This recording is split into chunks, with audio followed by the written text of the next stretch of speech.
ఈ రోజుల్లో ఇల్లు కొనాలన్నా కట్టాలన్నా ఖచ్చితంగా చాలా మంది బ్యాంకు లోన్లపైనే ఆధారపడుతున్నారు. ఇది సురక్షితమైన రుణం అని చెప్పొచ్చు. వడ్డీ రేట్లు బ్యాంకుల్ని బట్టి మారుతుంటాయి. 75 లక్షల గృహ రుణంపై ఎస్బీఐ, హెచ్డిఎఫ్సి బ్యాంక్ సహా ఇతర బ్యాంకుల్లో వడ్డీ రేట్లు ఎలా ఉన్నాయో ఇప్పుడు చూద్దాం. ప్రాపర్టీ వాల్యూలో 90% వరకు లోన్ ఇస్తున్నాయి బ్యాంకులు. 75 లక్షలకు మించి హోమ్ లోన్లపై దేశంలోని బ్యాంకుల్లో వడ్డీ రేట్లు బ్యాంకుల్ని బట్టి మారుతాయి. ముఖ్యంగా సిబిల్ స్కోర్ మెరుగ్గా ఉండాలి. ప్రభుత్వ రంగ బ్యాంకుల విషయానికి వస్తే స్టేట్ బ్యాంక్ ఆఫ్ ఇండియాలో హోమ్ లోన్ వడ్డీ రేట్లు 8.50 నుండి 9.85% మధ్య ఉన్నాయి.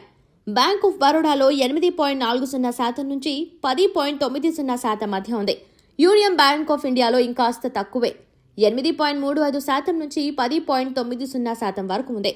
చాలా వరకు ప్రభుత్వ బ్యాంకుల్లోనే ఈ వడ్డీ రేట్లు తక్కువగా ఉంటున్నాయి. పంజాబ్ నేషనల్ బ్యాంక్ లో హోమ్ లోన్ వడ్డీ రేట్ 8.40 నుండి 10.15% వరకు, బ్యాంక్ ఆఫ్ ఇండియాలో 8.40 నుండి 10.85%, కెనరా బ్యాంక్లో 8.40 నుండి 11.15% ఉన్నాయి.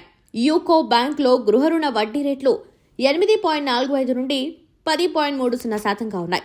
బ్యాంక్ ఆఫ్ మహారాష్ట్రలో 8.35% నుంచి 11.15% ఉంది.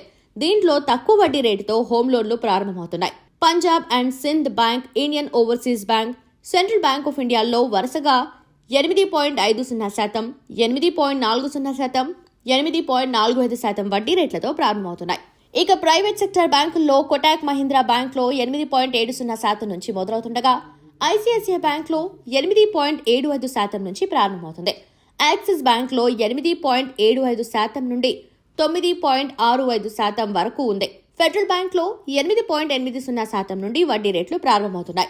ప్రముఖ ప్రైవేట్ బ్యాంక్ హెచ్డిఎఫ్సి బ్యాంక్లో హోమ్ లోన్లపై వడ్డీ రేట్లు 8.75% నుంచి స్టార్ట్ అవుతున్నాయి. హోమ్ లోన్ పొందాలంటే కనీసం సిబిల్ స్కోర్ 700 పాయింట్ల కంటే మెరుగ్గా ఉండాలని చాలా బ్యాంకులు చెబుతున్నాయి.